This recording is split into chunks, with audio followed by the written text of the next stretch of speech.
Ateneo ha voluto investire nella filiera dell'ingegneria, in particolare dell'ingegneria per la medicina di innovazione.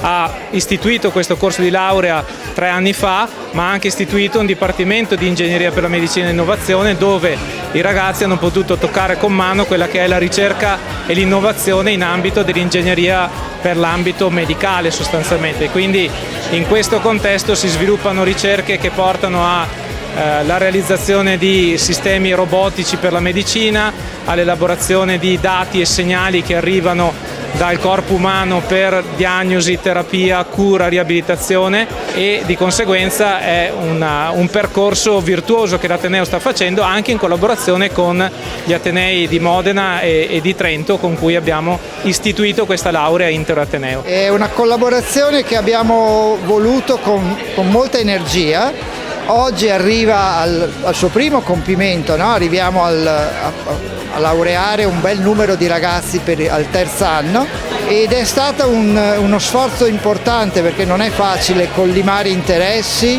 e impegni di diversi atenei, ma riteniamo che bisogna fare massa critica sempre di più e che quest'asse del Brennero possa costituire un valore importante anche per i ragazzi, perché si trovano a lavorare su una continuità geografica dove esistono competenze, imprese, aziende sanitarie di grande valore, ma che hanno bisogno di nuovi professionisti. Nasce proprio a livello di progettazione con le aziende che nel nostro territorio di Modena si concentrano a Mirandola, dove c'è un grosso polo biomedicale, un polo che è a livello mondiale il terzo polo e a livello europeo secondo polo industriale nell'ambito dei dispositivi medicali.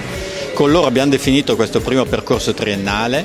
Con gli studenti abbiamo cercato di valorizzare al meglio questa relazione. Ad esempio annualmente portiamo gli studenti a Mirandola per un summer camp dove gli studenti hanno la possibilità di collaborare tra di loro in attività di gruppo, vedere le aziende, visitare le aziende, interagire con i ricercatori delle aziende, e questo è un valore aggiunto di questo percorso triennale. È una giornata decisamente molto importante che determina la conclusione di un percorso di studi fondamentale che mi ha certamente formato come persona e come ingegnere, e spero che sarà molto utile nel mio futuro anche professionale.